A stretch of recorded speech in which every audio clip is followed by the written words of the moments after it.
It always amazes me when you're still here. Okay. It's not actually happening. First, there's a reason some of you are still here. I want to mention that 50 of you in your programs will have one of these, a golden ticket. And so those 50 people should stay and come down to the front and as everyone leaves, and we have a little gift for you, okay? So everyone can look. If you threw it out, too bad. Okay. You know, when we do it, we really do it, you know? Okay. It's real gold. As usual, actually, the questions were fantastic, and it's really hard to limit them, but the time is such that we have to. But they're really, really good. So I'm going to try and get through as many as we can of the ones I've selected, which is still a subset of all of them. So I apologize if your question isn't there. Okay? I'll speak faster. You'll be fast? Yeah. Okay. Okay, from Elisa. When spending time studying playing a character who is either unstable or very different from you, how do you hold on to your sense of self and reality, or do you? It's a very good question. Yeah. You know, I believe in giving everything you can to the character, you know, and applying every truth that you have to the character. I don't, however, well, I won't say I don't believe in it. I find it ridiculous that there are those who choose, for example, you're playing Henry VIII. You've done your scene, you walk up to the craft service table and there's a bag of Doritos.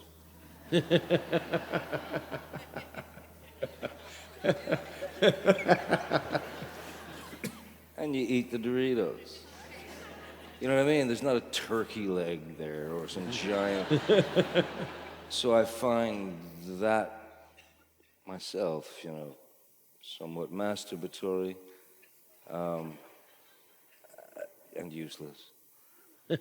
So my approach to a character, and for example, I did a film last year called Black Mass.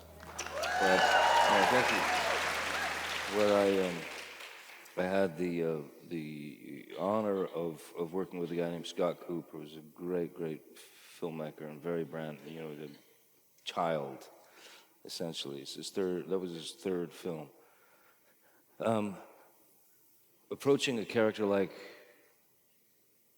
Whitey Bulger, the easy way is to go, he's evil, he's a murderer, he's scum, he's this, he's that, you know, all those things. But you have to approach, or I felt you have to approach the human qualities of the man first and foremost, you know.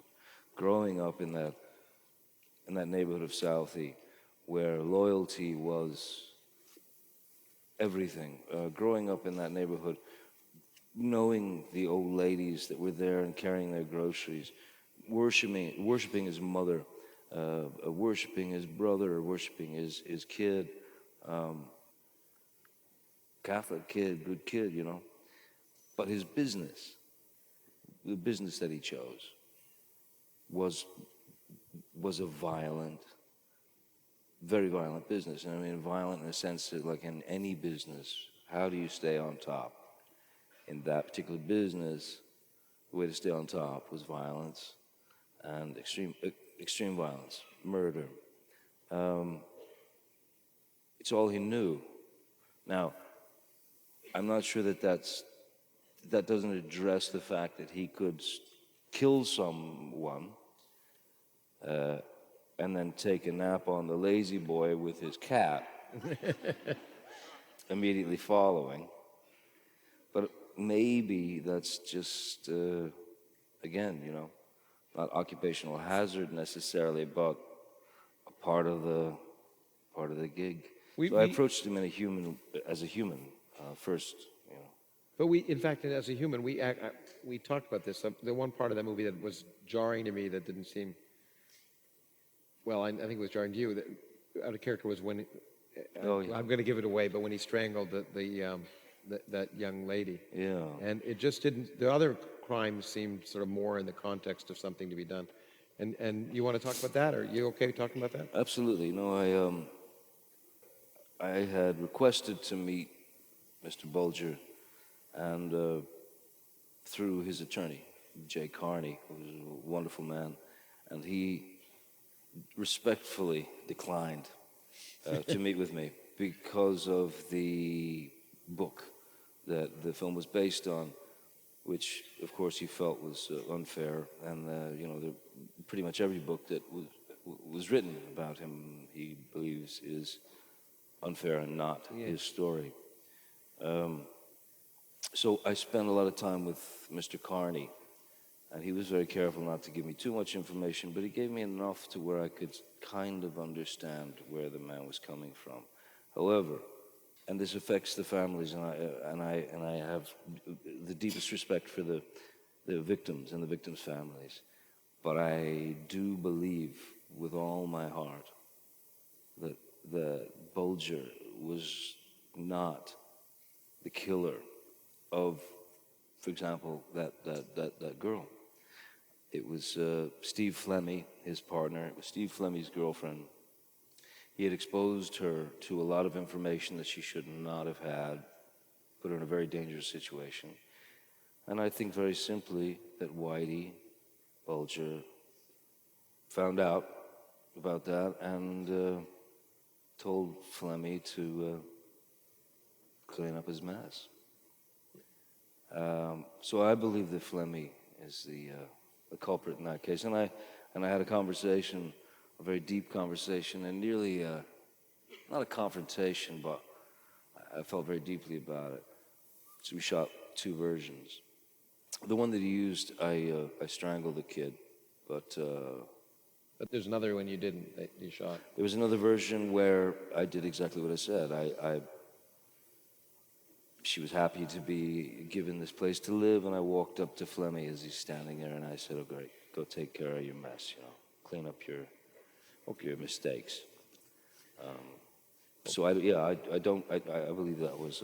believe that's a falsity. Okay, I want to move on. There's two questions from teachers, and since I love teachers, I want to use those. We all should love teachers. Oh, I'm a teacher. Elizabeth, as a teacher, I see, and it's for both of us, which I like too. As a teacher, I see many students who seem to think outside the box. However, in today's society, with school shootings and other violent acts, we tend to fear outside the box thinking. What can you tell us about thinking creatively that can help us understand the difference between being creative and being a threat? Wow. Good question. That's a great question. You want me to start? You Yes, want to think please, about it? Because I read the question, so I've had a chance to think about it. You're also smarter than me. I'm a dropout. I mean, the first thing which I've said on this stage before is that we need, what we should be doing with students is teaching them to ask questions, not have answers. Questioning is the process that is part of learning, and not necessarily knowing the answer. And I think so. Teaching students to feel free to question is really important. And in fact, what's really neat about that is a threat. It's a threat to complacency. It's a threat to the status quo, and we should threaten that. So, anyway. I don't know if you have anything else to say. I can remember seeing that documentary that what's his name, the Columbine thing, Michael Moore. Thank you very much. Michael Moore. Oh, Michael Moore. Oh, Columbia. Okay, yeah. He did that whole documentary, and I thought that the most brilliant and caring answer came from Marilyn Manson. He was asked, "What would you say to those kids?" And he said, "Nothing. It's their parents that should have said something. Or to talk to their parents. Because the parents should have been aware of what was going on." prior to that. So Manson's answer was, I think, Manson's reaction to that was what I believe made the film. I think we're in a society now. We're in a place in this world, in my opinion, that we've gone to the very thing that we've always been fascinated with, which is some degree of voyeurism. And their reality show, reality shows after reality show after reality show. You've got Honey Boo Boo. I'm going to say that one more time. That's why, because really, because we're in the 21st century. The world's come a long ways, and it's also regressed in a lot of ways. We have Honey Boo Boo.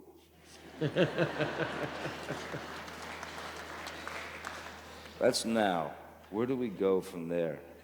In terms of voyeurism, in terms of that illness to want to know what your neighbor's doing, and do you know what I'm saying? It feels as if the illness of that is a very, very important and twisted part of our reality. And kids who need, to speak and express themselves without judgment, without any kind of to be scolded for a thought, or for trying to tell their dad, I'm homosexual. The pressure is on, because we've gone into this place where everything's a show. Everything has become this kind of, in my opinion, it's become this kind of, three-ring circus of you expose people. Everything is exposed all the time. 24-hour news has to find news and make everything. And also, it goes straight to the most negative, or the most absurd, or the most, we're ill. Okay. It's a culture of fear. It's a culture of... Let's move to happier topics. As a teacher, I'm certain after 25 years that I'm doing exactly what I was put on this earth to do. Do you feel the same way about acting? What other professions would you have liked to explore? In the early days, like I said earlier, I did films because I had to pay the rent, and I never had any aspirations of becoming an actor until I realized I was on that road and there was no turning back. I'm still not sure if I ever made the decision to become an actor. It's what I do, and it's been very good to me. But I would hate to have to say that I'm limited just to be an actor. It's a very strange thing, this thing I was saying. Yeah, it really is.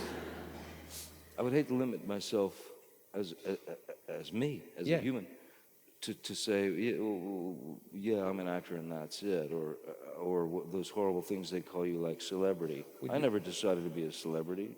I never signed a piece of paper that says, sure, I'll be a public figure, and you can photograph me in the restroom. It's like, because if I take a picture of any of you on the street, you sue me till the dogs come home. You know what I mean? You'll sue me forever. But I can be photographed, or my wife, my kids can be photographed. I've been there. I've seen it. It's crazy. No, I didn't. Not that. I meant I've seen people try and take pictures. I don't know. We've not I've been there in the bathroom together. Anyway, let's not. That's okay, not what he I didn't mean what I just said. But he's a professor. But it's fact. What about being a professor? Sorry? What about being a professor? You want to be a professor of practice here? You know what? I would. You want him to be a professor of practice here?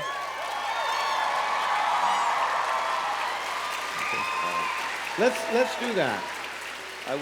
I aspire to become the first high school dropout with no diploma whatsoever to become, I don't know, a doctor Let's do both. a professor or a. Let's make it happen. ASU is a.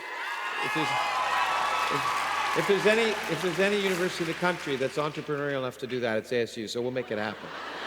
Okay. And then. Okay. And then on top of that, I think what would be really great, and I'm thinking, of course, in terms of the films that I make, I would love to see above the title, Reverend Dr. Yeah.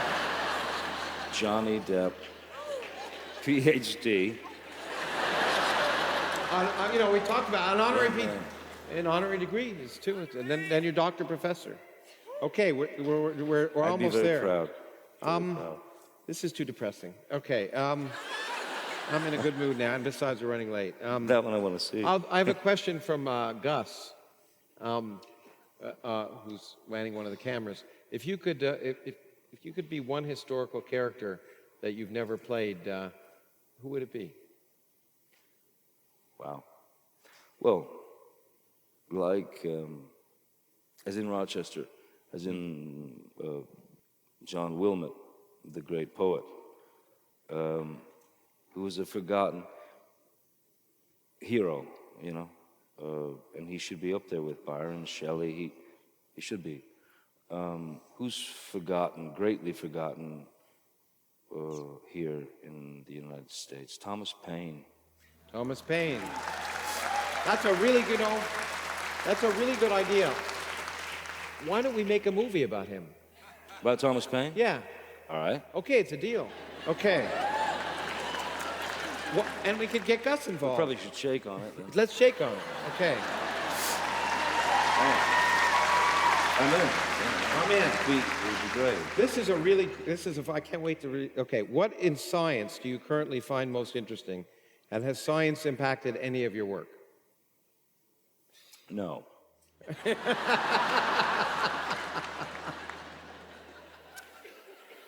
I'm a dropout. However, when you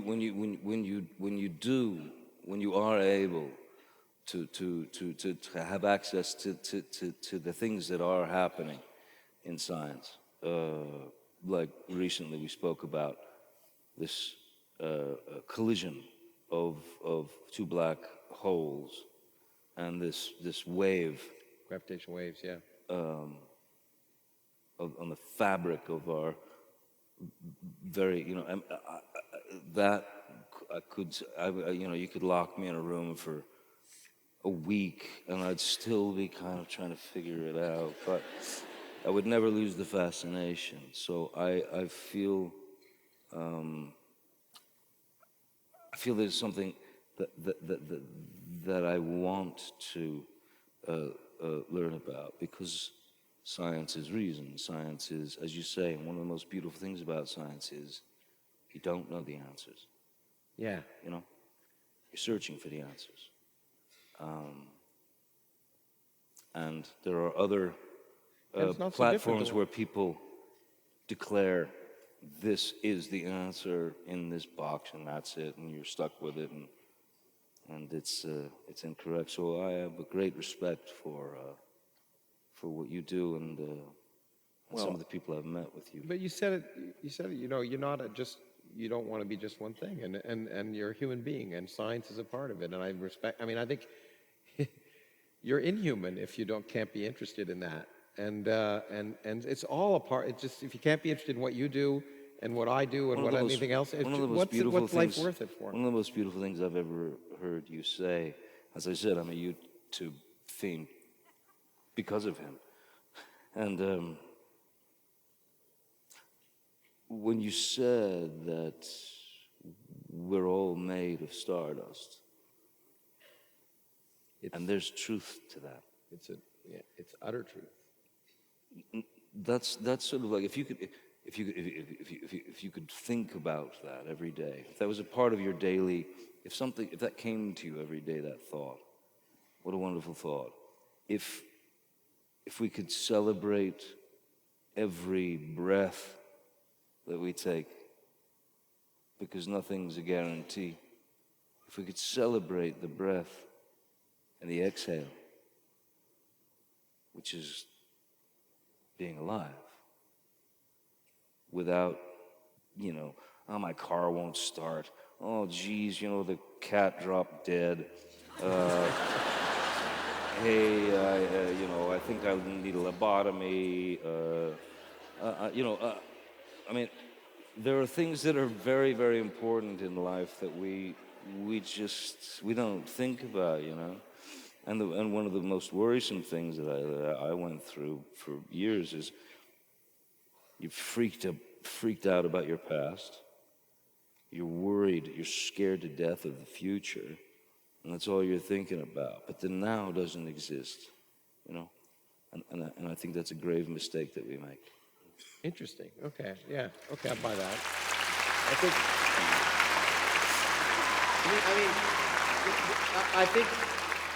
But I think science, especially the extremes, it serves a similar purpose to the movies. I mean, it takes us out of worrying about the things that that we don't need to worry, but realizing that there are other things out there. It gives us a perspective of our place in the cosmos, which is what good film, good science, good art, good literature, it's all part of the human experience. Yeah. Anyway, okay, that's my little sermon. Carol said, music can influence mood. Do you ever use musical genres to help create characters that you play? If so, can you please give an example? Thank you. P.S. My entire family, young and old, love you. But look, I'm going to even, I picked this because we were talking about, people saw that one scene when you have the hat and you suddenly become this creepy murder. Oh, yeah. And you told me what you're listening to, so maybe you want to talk about that. Yeah, as I said, I listen to music, constantly during my work, even in scenes. I find it very important to stay focused within that soundtrack. So, in that film I did, Secret Window, which is based on a Stephen King short story. When my character finally became the killer, there was a song that I would listen to that would take me straight to another place, If I was listening to music, it would be the Goldberg variations, and then Glenn Gould, wow. That's right. But then have it switch to, there was an Elliott Smith song. Yeah, he was wonderful. Called Needle in the Hay. That had a quality to it that was somewhat creepy, but very, very honest, and also threatening, that I found useful. So every time I heard that song, it would help me make the turn. Yeah, it's an amazing transition. When you told me that, it just all fit. Boom. I just saw that in your eyes. Well, this is the question you've always wanted to be asked. What's my favorite color? No, it's true. That's the question. Your Chelsea, shoes. Chelsea has asked this. The question is, what question do you wish someone would ask you?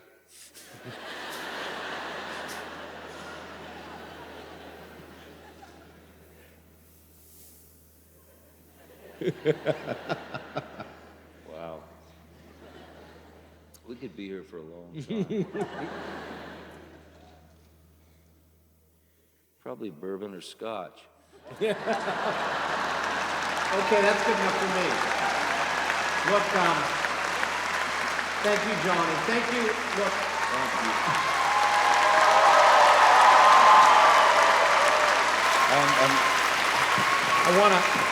there's a number of people I want to thank. I want to thank you, but I really want to thank you. You're an amazing audience, and you make Origins possible, and we can only do things like this because of you, and bring people like this in. So thank you very much, and thank you, John. Thank you for having me. And thank this man for actually talking me into it. We'll see you again. You've been amazing, and yeah, thanks for having me. Hope to see you again. Okay, let's go. Thank you. Thank you very much.